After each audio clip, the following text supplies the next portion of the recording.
Pemirsa, untuk mengetahui situasi arus lalu lintas pada siang hari ini di sejumlah lokasi di Jakarta, Yogyakarta, dan Jawa Timur, dan juga Sumatera Selatan, kita akan segera bergabung dengan Brigadir Satria, anggota NTMC Korlantas Polri. Brigadir Satria, silakan dengan laporannya. Baik, terima kasih Lydia dan selamat siang pemirsa. Saya Brigadir Satria akan mengupdate informasi kondisi arus lalu lintas terkini melalui studio NTMC Polri di beberapa titik rawan terjadinya kepadatan, terutama saat jam istirahat perkantoran seperti saat ini.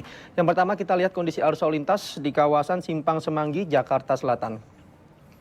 Untuk kondisi arus lalu lintas pada siang hari ini secara umum masih dalam keadaan ramai lancar, baik di jalur arteri dari arah Gatot Subroto yang akan menuju ke arah Senayan atau Slipi, nampak ramai namun terbilang lancar dengan kecepatan kendaraan dapat dipacu berkisar 40 hingga 60 km per jam. Sama halnya untuk lalu lintas di tol dalam kota dari arah Semanggi yang akan menuju ke arah Kuningan atau Cawang maupun arah sebaliknya juga dalam keadaan relatif normal, belum ada lonjakan arus kendaraan yang signifikan yang terjadi pada siang hari ini. Namun tetap kami himbau kepada Anda para pengguna jalan tol agar tetap pada jalur Anda, tidak menggunakan bahu jalan dikarenakan bahu jalan hanya diperuntukkan untuk keadaan yang darurat. Selanjutnya kita keluar dari ibu kota Jakarta untuk melihat kondisi arus lalu lintas di kawasan Simpang Prambanan, Yogyakarta. Untuk lalu lintas pada siang hari ini dari arah Jogja yang akan menuju ke arah Klaten atau Solo nampak relatif lancar, terjadi hambatan dikarenakan adanya antrian kendaraan yang didominasi oleh bis antar kota agar para pengendara dapat tetap menjaga jarak aman kendaraan Anda dengan kendaraan lainnya. Sementara untuk lalu lintas dari arah Jogja yang akan menuju ke arah Piyungan atau Bantul nampak kondusif lancar. Tetap kami himbau agar dapat menjaga batas kecepatan maksimal kendaraan Anda mengingat selain bis antar kota yang cukup banyak melintasi kawasan ini dan juga banyaknya truk muatan barang yang perlu Anda antisipasi.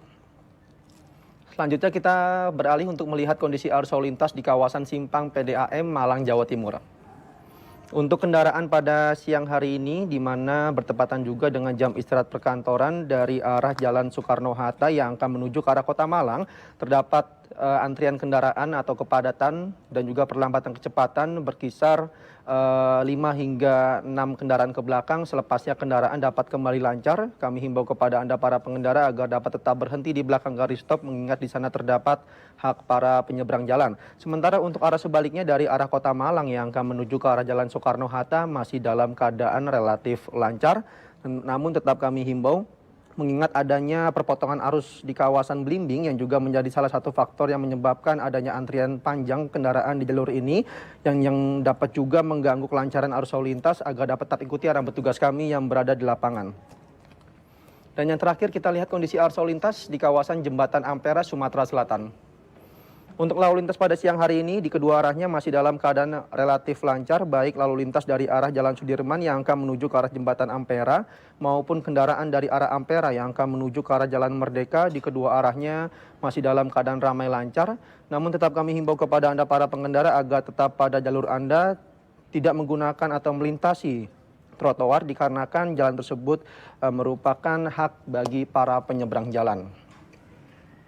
Selain itu juga perlu kami informasikan bagi para pengendara dan seluruh elemen masyarakat mengingat operasi Zebra 2023 yang digelar serentak se-Indonesia masih berlangsung hingga tanggal 17 September mendatang. Kami himbau agar dapat melengkapi kelengkapan surat kendaraan Anda serta mematuhi rambu lalu lintas serta ikuti arahan petugas kami yang berada di lapangan demi terciptanya keamanan, keselamatan dan juga kelancaran berlalu lintas kita bersama. Dan untuk informasi selengkapnya silakan hubungi call center kami di 15669 dan juga melalui SMS center kami di 9119.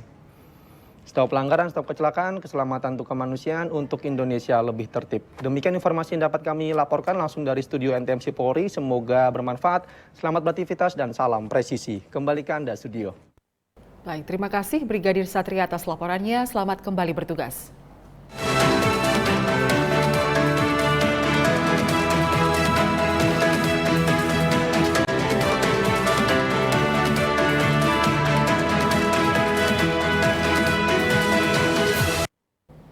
Jajaran Polres Simalungun aktif menggelar kegiatan patroli berskala besar menjelang pelaksanaan pemilihan Pangulu Nagori atau Pilpanak atau pemilihan kepala desa secara serentak untuk gelombang 2 tahun 2023.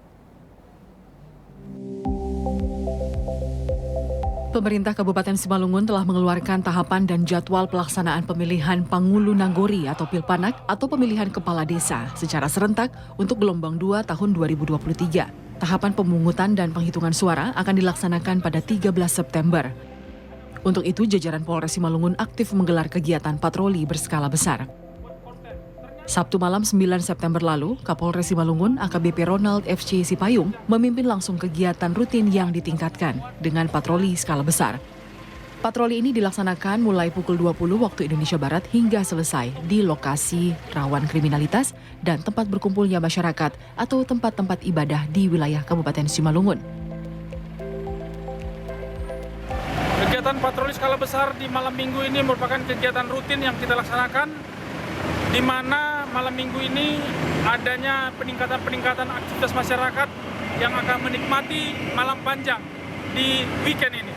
Sehingga dengan situasi itu, kami dari Polres Simalungun akan turun ke tempat-tempat yang banyak dikunjungi masyarakat, akan turun ke lokasi-lokasi yang banyak kegiatan aktivitas masyarakat untuk memberikan keamanan, kenyamanan bagi masyarakat yang akan menikmati malam minggu. Kegiatan ini juga kita laksanakan secara humanis dengan menekankan kegiatan preemptif dan preventif. Himbauan-himbauan Kamtibmas untuk tidak melakukan tindak pidana, menjauhi narkoba, minum minuman keras, balap liar, dan segala potensi-potensi lainnya kita sampaikan kepada masyarakat. Patroli skala besar ini melibatkan 56 personel Polres Simalungun dan diawali dengan apel kesiapan pelaksanaan patroli di kantor Satpas Satlantas Polres Simalungun. Pencegahan melalui kegiatan patroli ini merupakan cara bertindak yang tepat dalam pelaksanaan tindakan secara preventif yang merupakan tindakan Polri dengan tujuan untuk mencegah tindakan masyarakat agar tidak mencapai ambang gangguan dan menjadi gangguan nyata. Kapolres Sipayung juga meminta agar personel tetap melaksanakan kegiatan secara humanis dan meminta masyarakat untuk tetap menjaga keamanan dan ketertiban.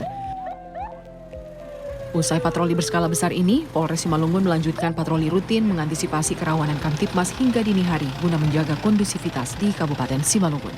Tim Humas Polres Simalungun, Polda Sumatera Utara melaporkan untuk Polri TV.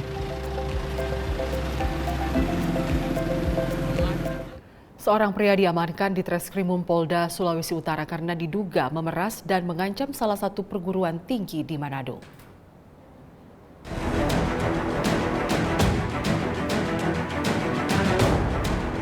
Inilah DS, pria berusia 44 tahun, warga kota Manado yang diduga melakukan pemerasan dan pengancaman terhadap salah satu perguruan tinggi di Manado. Dalam konferensi pers Jumat 8 September 2023, Kabid Humas Polda Sulawesi Utara, Kombes Pol Iis Christian mengatakan, tersangka mengaku sebagai salah satu LSM dan pimpinan media online. Kepada pihak perguruan tinggi, tersangka menyampaikan bahwa ada laporan dugaan penyimpangan di perguruan tinggi tersebut dan akan mengungkapnya. Namun ia bersedia tidak meneruskan pengungkapannya asal pihak perguruan tinggi memberinya sejumlah uang. Merilis pengungkapan perkara tindak pidana pemerasan dan pengancaman yang dilakukan oleh tersangka DS kepada salah seorang korban, seorang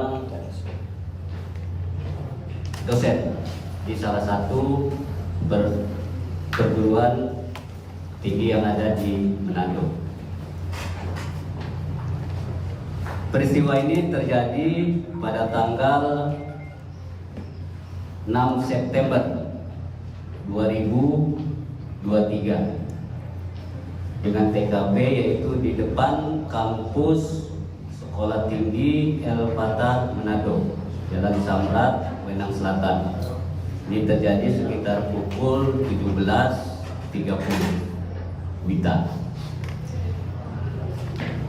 Dari hasil pemeriksaan para saksi, baik itu saksi korban, saksi pelapor, maupun saksi-saksi lainnya, serta hasil pemeriksaan dari tersangka dan barang bukti yang berhasil dikumpulkan oleh penyidik menerapkan pasal sangkaan terhadap tersangka, yaitu pasal 368 KUHP dan pasal 369 KUHP dengan ancaman maksimal 9 tahun dan 4 tahun.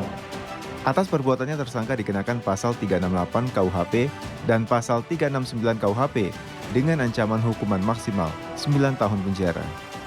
Tim Humas Polda Sulawesi Utara melaporkan untuk Polri TV.